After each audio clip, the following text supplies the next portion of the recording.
Bonjour à tous et bienvenue sur Crypto Signal. Aujourd'hui, on va voir des potentialités vraiment relativement haussières du côté de BTC, puisque on pourrait ici fomenter des targets autour des 25 500 $, peut-être 27, mais tout ça est conditionné à un ensemble, bien entendu, de conditions que je vais vous délimiter aujourd'hui, ou en tout cas en termes chartistes, qui vont peut-être pouvoir nous permettre d'avancer sur des éventuels targets.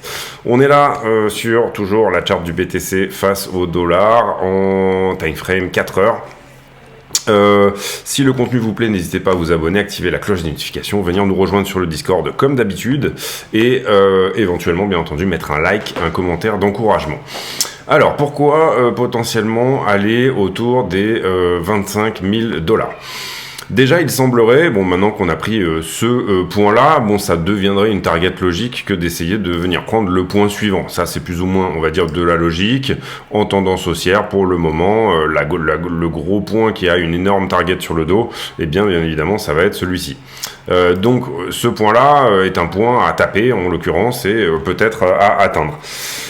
Ici, on a eu un rallye qui nous a donné des corrections très faibles, qui donc, du coup, est un énorme short squeeze, mais qui du coup a laissé peu de gens rentrer finalement, donc pourquoi peut-être s'arrêter là. On a la cassure ici de cette trend qui pourrait marquer une accélération sur le prix, ça c'est une troisième chose. Donc tout ce que je vais vous dire là va potentiellement être assez bullish. Bien entendu, en trading on met des stop loss et en investissement on fait du DCA, mais voilà, force est de constater aujourd'hui que l'analyse elle est plutôt bull par rapport à ce qu'on peut voir. Cette correction actuelle, je vais vous la montrer après en 15 minutes. Mais c'est une figure qui est également plutôt bull, et pour le moment, il semblerait qu'on épouse plutôt cette droite de tendance-là, que on a mis ici et qui est plus ou moins la tangente de celle-ci qui était la pente descendante sur laquelle on était jusque là. Néanmoins, bien entendu, ici on panique pas, il y aura forcément des corrections, il y aura forcément des retests, il y aura forcément des moments où le prix devra souffler, mais pour le moment, de mon côté, à part un petit peu de perte de momentum sur la demande au spot autour des justement 23 000 $, où les gens semblent moins intéressés, eh bien pour le moment, j'ai pas le sentiment qu'on soit sur une inversion totale de sentiments. Du moins, on a effectivement ici un peu plus de longueur dorénavant sur ces mouvements-là, mais ils sont plutôt systématiquement nettoyés, et moi personnellement de mon côté, je vois plutôt un amoncellement encore à nouveau de shorters qui continuent à s'entasser, on va dire, au-dessus. En termes de volume profile, vous le voyez, on est désormais, on a accepté plus ou moins d'être passé dans cette zone-là, pardon. Si jamais je dézoome un petit peu et que on essaye d'inclure un petit peu plus d'action de prix, voilà, dans le mouvement, vous voyez qu'on arrive ici juste sur cette borne au-dessus des 22, où potentiellement on aurait des choses à venir couvrir, même dans la zone des 25 à 28. Vous le voyez ici, le volume profile sur le côté. Il y a d'autres choses qui m'amènent à penser que c'est peut-être le cas, et c'est ce qu'on va regarder en 15 minutes. En 15 minutes, on a cette correction qui, somme toute, est relativement parallèle pour le moment. On va voir si elle casse à la hausse ou pas, ou s'il lui manque une vague, bien évidemment. Et c'est là que vont commencer à apparaître un petit peu les conditions. Vous voyez ici que, donc du coup, c'est un bull flag. Donc j'ai reporté tout simplement le mât à l'éventuel point de cassure. Pour le moment, on n'a pas vraiment d'idée sur la target vraiment idéale. Mais vous voyez qu'on a dans les mirettes plus ou moins cette zone autour des 25 000. Donc ça pourrait se faire potentiellement plus tard, etc. Ou alors tout simplement aller un petit peu plus haut. En l'occurrence, ici, ce qu'il est important, je pense, de regarder, c'est à l'instant T, quelle est un petit peu la tronche de cette correction-là. Effectivement, c'est relativement parallèle pour le moment, c'est-à-dire, vous le voyez ici, on a 4 points de touche. Après, c'est relativement facile de faire une droite avec 2 points, mais la question ici, c'est plus, est-ce qu'on a eu notre fameuse ABC dans un flag, ce qu'on va attendre, c'est-à-dire ce type, par exemple, de correction-là. Si ce flag se compte comme suit, c'est-à-dire que pour l'instant, on a une déviation puis refus, et là, on est en train d'essayer de remonter à l'attaque de ce flag, c'est-à-dire qu'on aurait quelque chose comme ça, une déviation en haut, une déviation en bas, et le flag comme ceci, pourquoi pas? Moi, personnellement, j'aime bien quand c'est propre, donc en l'occurrence, ici, je tablerai peut-être plus à l'instant T sur plutôt une B qui vient d'avoir lieu à l'instant, ici, une C potentielle qui nous emmènerait à nouveau tester le flag, et puis voilà, plutôt quelque chose comme ceci, pour le moment. Néanmoins, donc vous voyez peut-être même revenir retester le biseau ici au 22 000 tout pile. Pourquoi pas? Après, si jamais on casse maintenant et si jamais on a vraiment une franche cassure de cette correction qui est relativement propre à l'instant T, eh bien, pourquoi pas? Il faudra accepter ces deux déviations et faire avec. À mon avis, une des réponses là-dessus, elle va potentiellement... Donc, vous comprenez la psychologie d'un bull flag. Hein. La psychologie d'un bull flag, c'est tout simplement d'accumuler des stop shorters ici. Et puis, du coup, on élimine les stops des longueurs au fur et à mesure. Vous le voyez, là, on ne laisse pas le prix tout simplement garder des plus bas. On n'a que le mât effectivement en dessous, mais sur les mâts c'est très difficile de rentrer puisque vous avez bien entendu c'est très rapide, donc du coup vous avez du mal éventuellement à rentrer sur ce type de figure là, donc on sait qu'il y a potentiellement un peu moins de gens qui sont là dedans. Et puis voilà, est-ce qu'on doit à nouveau prendre celui-là? C'est ce qu'on va regarder sur l'étude des liquidités, c'est-à-dire où est-ce qu'on en est potentiellement dans la figure, en tout cas qu'est-ce que nous disent les liquidités, c'est ce qu'on va aller regarder tout à l'heure. Cela dit, donc du coup si on regarde également la stablecoin dominance, bon, on a la figure inverse, hein, et c'est relativement normal ici. On a du coup un bear flag, il est encore plus propre que sur BTC. Vous le voyez sur la market cap totale, on va dire que il y a vraiment ici pour le coup 3 points. Donc là pour le coup, ça serait un flag sur la market cap, sur la stablecoin dominance qui serait prêt à casser. Ici c'est pareil, je vous ai reporté le mât au point de cassure. Et là j'ai pris le mât, on va dire le plus pessimiste, hein. J'ai pas pris à partir de tout en haut ici, voilà, j'ai pris le mât le plus pessimiste. Si on venait à casser aujourd'hui par exemple, ça nous emmènerait au 12% de stablecoin dominance, oui, c'est-à-dire combien on est en cash sur la crypto, et en gros ça nous ramènerait au point où on était à peu près le 14 août, et si jamais je vais voir effectivement, et donc vous comprenez les conditions là, il faut que ces flags là cassent, hein, bien évidemment. Si là on est sur une figure de retournement qui est plutôt à l'inverse un W, hein, comprenez bien ici, là on pourrait avoir aussi un W, donc ça voudrait dire que tout simplement là on est en train de faire un retournement, et c'est le problème des figures chartistes, c'est qu'il faut attendre la cassure bien évidemment pour les valider. Si on est sur un W, la stablecoin dominance va remonter à minima au 14%, voilà, puisqu'on a une target ici potentiellement de W dans ce sens là. Donc comprenez bien ici la difficulté bien entendu, et c'est pour ça que je vous pose ces conditions là. Si ce flag est cassé, si et si, voilà, donc comprenez bien ici. Je préfère vous le dire avant que ça casse, peut-être, parce que peut-être que ça peut vous intéresser ici, d'avoir les informations avant que ça soit le cas. Mais donc on avait parlé du 14 août, et le 14 août, si jamais je vais voir sur la charte de BTC où est-ce qu'on était au 14 août, vous voyez qu'on était très exactement 14-15 août ici sur les 25 000 $ tout pile. Donc encore une fois, ici, bon, on fait de l'analyse technique ici sur des indicateurs, hein, il n'y a rien qui est donné, mais bon, sur un flag, quand il casse à la hausse, en général, on a une chance assez importante de continuation haussière, à savoir autour de 85%. Et puis, donc ça c'est la première chose. Et la deuxième chose, en général, sur un flag, on a à peu près 2 chances sur 3 d'atteindre l'objectif, à peu près 62%. Donc, somme toute, finalement, si jamais tout ça se met en place, on aurait potentiellement ici une action de prix assez bullish sur BTC. Sur Ethereum, je vous fais pas l'analyse parce que vous pouvez la reproduire vous-même. L'analyse, elle est strictement la même. La structure, elle est relativement identique, si ce n'est que Ethereum est un petit peu plus bas que BTC par rapport à ses niveaux d'atteinte. Donc, on a peut-être ici, sur Ethereum, au moment où il reprendra du momentum par rapport à Bitcoin, on a encore plus de possibilités haussières, entre guillemets. Mais je vous laisse faire l'analyse de votre côté. Par contre, on va aller voir ici l'ouverture, puisque aujourd'hui on a ouvert en bourse, donc du coup on est lundi, donc comment s'est faite un petit peu l'ouverture en bourse, etc. C'est assez intéressant de voir est-ce que le lundi on continue ce qui s'était commencé le vendredi ou pas du tout. Et en l'occurrence vous voyez que c'est le cas, on a ouvert en gap haussier, on est venu tout de suite combler ce gap, hein. Si je vous mets en 1 minute vous allez le voir. Voilà, on a ouvert sur ce gap là ici, on est tout de suite venu le combler en début de séance, donc ça promet une séance qui va être peut-être potentiellement plutôt haussière, ou en tout cas on enlève cette épée de Damoclès du gap ici.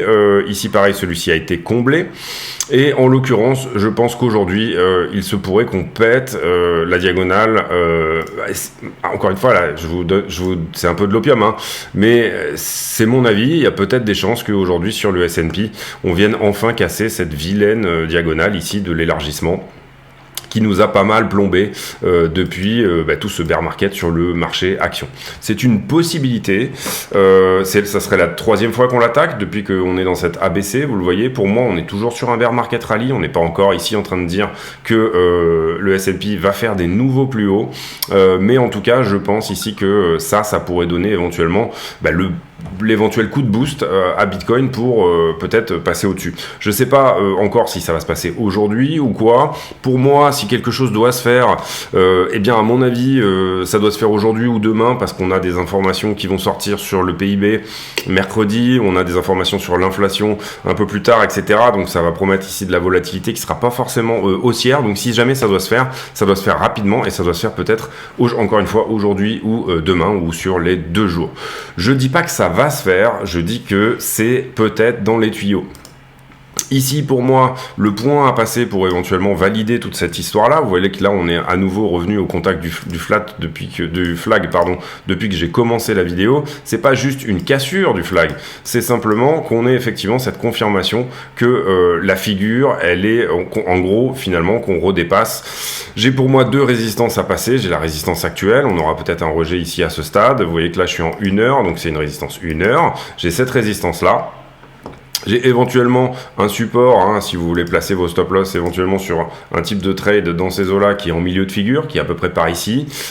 Et puis, pour moi, on aura la vraie confirmation que, effectivement, on est dans ce type de configuration, en tout cas peut-être, ou que voilà, on a vraiment quelque chose qui est intéressant, qui est en train de se produire pour aller aux 25 000, encore une fois qu'on aura pris le dernier plus haut, c'est-à-dire qu'on aura déjà commencé à short squeezer notamment ces 2 gros stop shorters qui sont juste au-dessus de nous. Vous voyez que là, on commence à venir éventuellement retravailler celui-ci. Et ensuite, la question, c'est comment va réagir la demande au spot pour éventuellement venir derrière chercher des niveaux supérieurs. Derrière, ce qu'on va chercher, bien évidemment aussi, ce sont des liquidations dans le lot, des cascades de liquidations shorteuses. J'essaye ici de vous dézoomer, je mets en 1 minute pour vous montrer voilà, l'aspect graphique un petit peu de tous les shorters qui sont un petit peu dans... Vous voyez qu'on a du longueur aussi, bien évidemment, et notamment sous ce dernier plus bas là. Je ne sais pas si vous arrivez à y voir d'ailleurs, quand je vous dis vous voyez en fait. On a effectivement du shorter, notamment pour moi, du longueur, notamment beaucoup qui se trouvent sous les 22 600. Mais là, on commence à attaquer un petit peu le gros du on va dire le gros du problème entre guillemets qui sont ces forts leviers qui sont effectivement assez proches du prix. Vous voyez également que pour le moment, si on vient chercher les liquidations, on va dire des fois 25, fois 50, des fois 25 notamment, ça nous emmènerait déjà dans un premier temps aux 23 800 $. On va voir effectivement si ce mouvement se met en place, etc. Et surtout, est-ce que ce mouvement est shorté. Donc, comprenez bien tout ça ici, que peut-être que potentiellement, on a ici, en ce moment, quelque chose qui est en train de se passer, qui pourrait nous donner une nouvelle jambe haussière à nouveau. C'est pas tout à fait sûr au niveau des targets, etc., mais la continuation haussière, si jamais tout ça se met en place, a des bonnes chances d'arriver. Je vous ai donné les stats, et je vous ai donné les targets, je vous ai donné tout ce qu'il fallait, je pense, pour bien comprendre éventuellement ce mouvement. Dans des plus petites time frames, finalement, pas grand-chose à dire, on va dire. C'est-à-dire que on avait éventuellement ici ce flag, mais qui finalement a cassé baissier. Globalement, on est venu retest le gros flag dont je vous parlais ici dans ces eaux-là. Ce faisant, on fait un petit peu un double bottom, et là, on est dopé par un bon début de S&P. De journée, on va dire, en bourse. Pour le moment, on va voir si tout ça, ça tient, si ça pète effectivement. Là, je pense qu'on est venu chercher ce niveau-là. Oui, c'est le cas. Et puis, est-ce que ça continue ou pas? C'est ce qu'on va voir. Rien n'est sûr sur les marchés. Par contre, quand le marché vous donne ce type d'informations, il est quand même plutôt intelligent d'essayer de les prendre. On va faire la news. La news, on n'a pas grand-chose ici sur... nos amis de chez Spotify qui licencient apparemment, nos amis de chez Wall Street Journal sur le Finbold, j'ai pas vu énormément de news non plus. Ensuite sur Coindesk, des informations d'analyse technique sur Bitcoin. Oui, alors ça c'est une news, je suis passé au travers. Attention à ça aussi, parce que ça peut être éventuellement une news majeure. Attention à ça. En fait, sur la banque Signature Bank, qui est la banque qui assure les transactions Swift pour Binance, visiblement commence à refuser les transactions qui ne sont pas au-dessus de 100 000 $. Donc, est-ce que ce qui se passe ici, c'est tout simplement on essaye de mettre de côté une partie de la population pour qu'il n'ait pas forcément accès à la crypto? Est-ce que ce qui se passe, c'est, puisque le système Swift, globalement, est quand même ici énormément, ça mettrait énormément de gens. Alors là, on parle que des transactions en dollars, donc je parle pas de l'Europe ici pour le moment. En tout cas, attention à ce type de potentiel, bien évidemment, information, parce que c'est extrêmement dangereux. Et vous le voyez ici, Binance qui est pas tellement content finalement et qui dit ils ne vont plus supporter les transferts Swift en dessous de 100 000 $ à partir du 1er février 2023, c'est-à-dire dans une semaine. Et donc, comme résultat, une partie des utilisateurs individuels ne pourront pas utiliser les transferts en Swift pour acheter leurs assets digitaux. Apparemment, 0,01% de leurs monthly users, donc leurs utilisateurs mensuels, étaient tout simplement utilisés par Signature Bank, mais ils sont en train d'essayer de trouver éventuellement une autre solution. C'est pas le seul crypto exchange à qui ça arrive, tout ça est franchement ici et franchement plus ou moins généralisé. Donc attention à ça. D'abord, qu'est-ce que ça veut dire, qu'est-ce que c'est, pourquoi ce nouveau revirement de la part de ces fameux systèmes bancaires, et pourquoi on essaierait de mettre une partie de la population, encore une fois, un peu loin des cryptos. Ça peut être des questions qu'on peut éventuellement se poser. On sait que le World Economic Forum, toutes ces choses-là, il y a eu beaucoup de discussions autour du Bitcoin, des éventuels dangers du Bitcoin, etc.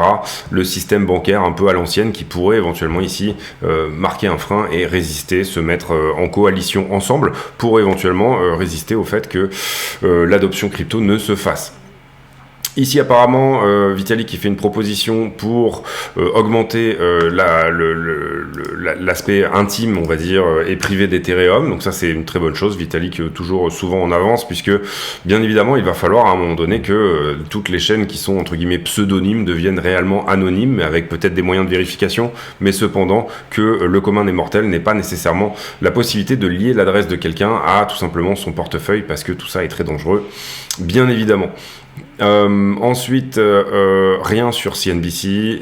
On a déjà fait le point sur jeudi, vendredi, où on aura des infos économiques, à savoir le GDP, donc le PIB américain, ainsi que d'autres infos qui seront, elles, plus ou moins autour de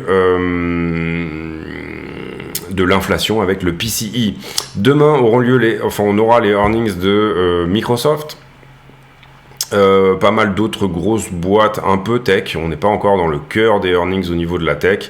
Et après-demain, on aura Tesla, IBM, et voilà, pas mal d'autres earnings également qui sont plus ou moins liés à la tech, ce genre de choses. Donc on suivra bien les earnings demain après-demain pour essayer de comprendre, est-ce que mercredi on peut estimer qu'il va y avoir ou pas une récession, ou en tout cas est-ce que Nasdaq et S&P 500 vont corriger.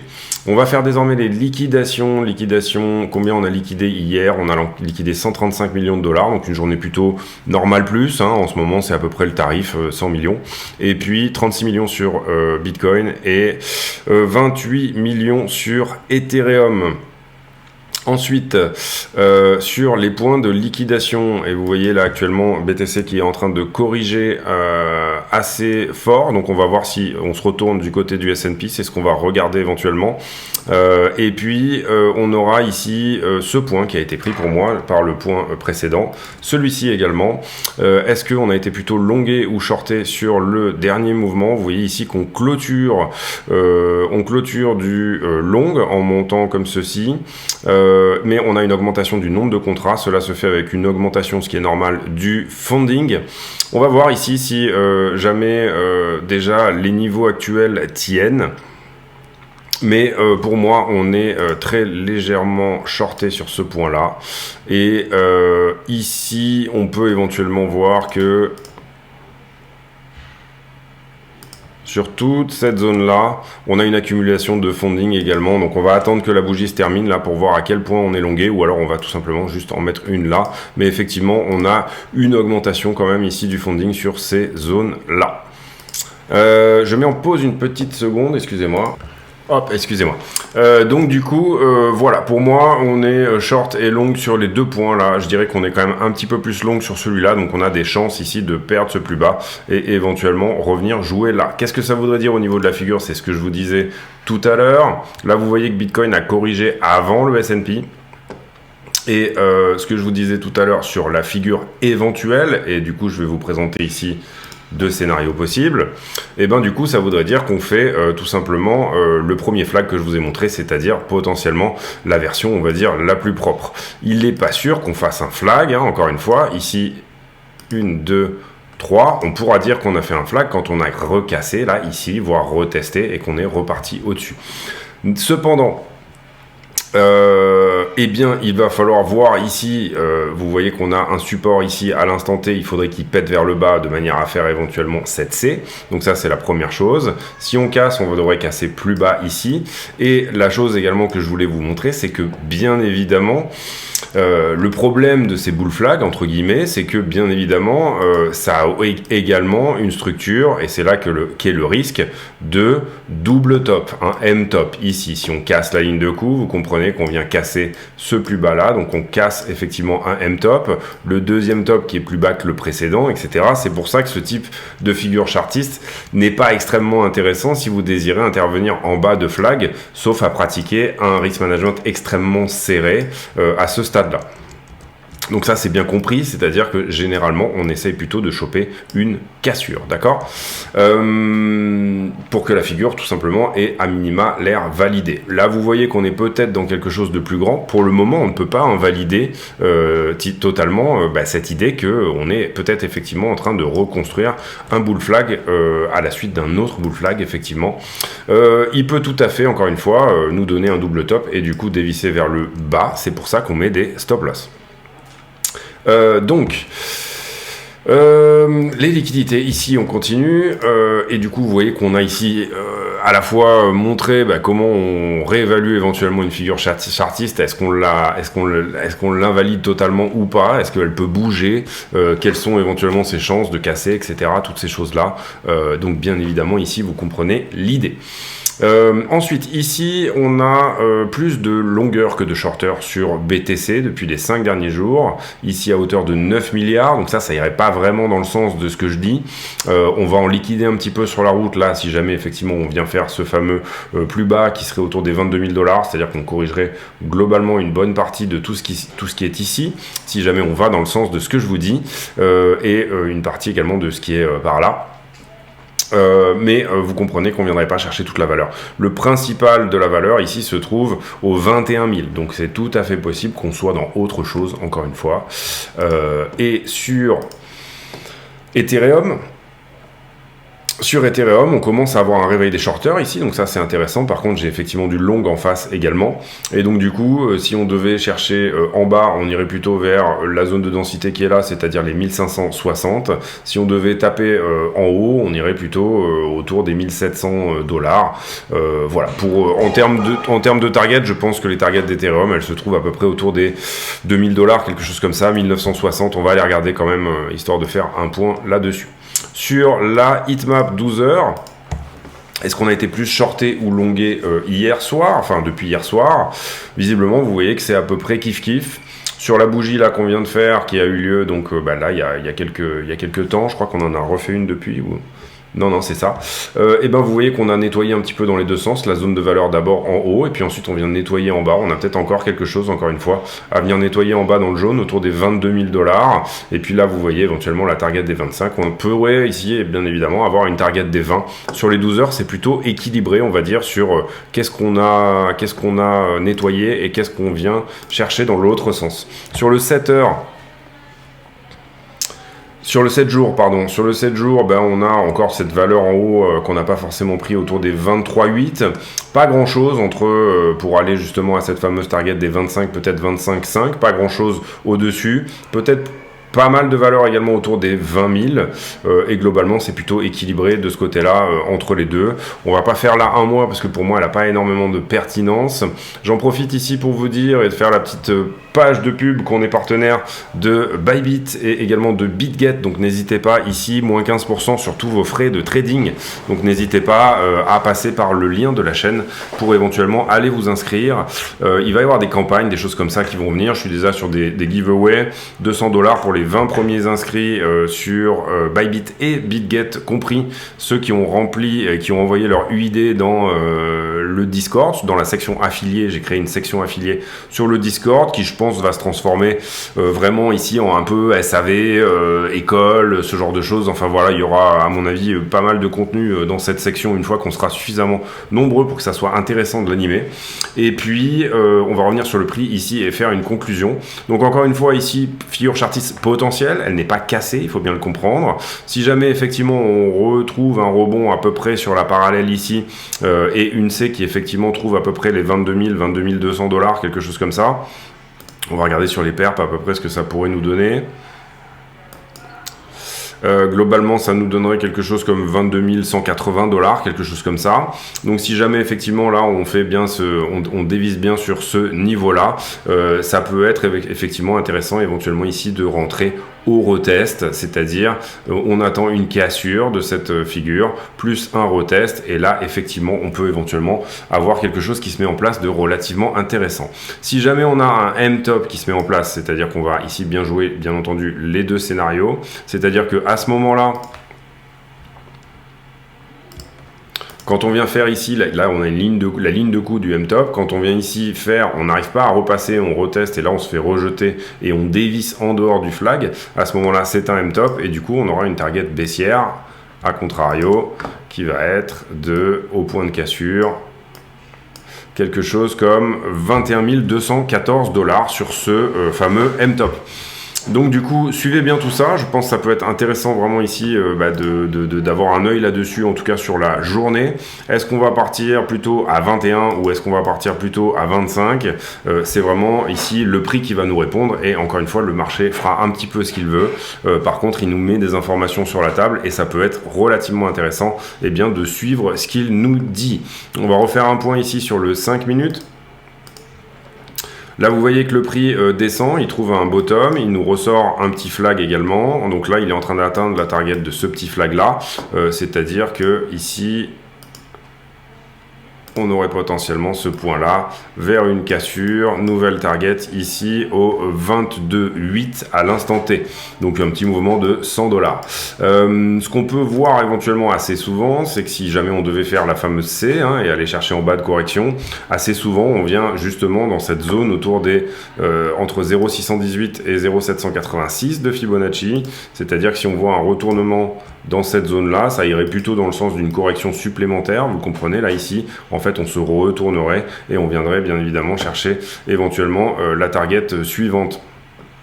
Comment ça pourrait se faire cette histoire ? Par exemple dans un bear flag, c'est-à-dire, là j'anticipe beaucoup, là je vous dis qu'on est vraiment sur de la grosse anticipation, A, B et C, bear flag, ensuite on dévisse, potentiellement quelle serait la target de ce bear flag ? Et bien tout simplement je prends le mât, je le reporte au point de cassure, qui pourrait par exemple se faire par ici, et ça nous donnerait ici une target autour des 22,3, donc 22,2, 22,3 potentiellement pour cette C.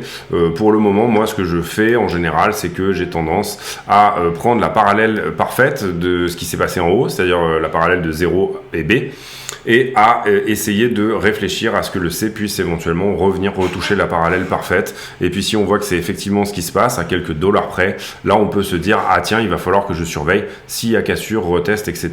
Ou en tout cas si j'ai un W par exemple en bas de flag, ça peut être intéressant de jouer le retour en haut de flag à minima et puis ensuite essayer de rester dans le trade pour la cassure. Voilà, c'est tout pour moi aujourd'hui, j'espère que cette vidéo vous a plu. Si c'est le cas, n'hésitez pas à vous abonner, activer la cloche de notification, venir nous rejoindre sur le Discord dont le lien est en description de la vidéo. N'oubliez pas d'aller voir dans les liens également pas mal de bouquins, de bons bouquins de trading, ce genre de choses, etc. que je vous conseille. Et puis, bien entendu, les liens d'affiliation de la chaîne qui, je pense, à terme peuvent vraiment à la fois être intéressants pour vous et finalement être intéressants pour la chaîne également. J'ai pour habitude de terminer les vidéos, de faire une fin de vidéo sur une question à la con, c'est-à-dire quelque chose qui n'a rien à voir avec le prix du Bitcoin. Et la question du jour sera télétravail ou pas. Est-ce que vous êtes pour le télétravail? Est-ce que vous travaillez de la maison déjà, première chose? Et puis deuxième chose, est-ce que vous êtes plutôt pour, si vous travaillez dans une grande entreprise ou ce genre de choses, le télétravail? Ou est-ce que vous pensez que ça reste difficile de travailler de la maison avec tout ce qu'il y a autour? Bon, moi personnellement, je travaille de la maison et je m'en sors très bien, mais parce que j'ai une femme formidable qui comprend vraiment que voilà, quand je suis dans le bureau, je suis dans le bureau, mais je comprends que ça peut être vraiment pas facile de faire ces réunions Zoom en caleçon avec l'ordi devant et ça en pyjama, voilà, avec tous les bons bouquins qu'on peut avoir à la maison, avec voilà tout ce qui les enfants, toutes ces choses là, etc. Je comprends que ça peut être vraiment relativement difficile. Je vous laisse là-dessus, j'espère que ça vous a plu. On se retrouve demain pour une nouvelle météo sur le Bitcoin. Vous le voyez, aujourd'hui c'était plutôt bullish en termes d'action de prix, mais bien entendu tout ça est conditionné à énormément de si et bien entendu à la vérification plus qu'assure de cette fameuse figure chartiste éventuelle qu'on pourrait éventuellement avoir sous les yeux. Je vous laisse là-dessus, je vous souhaite à tous une très bonne journée, on se retrouve demain pour une nouvelle météo sur le Bitcoin. Portez-vous bien, à très bientôt, ciao.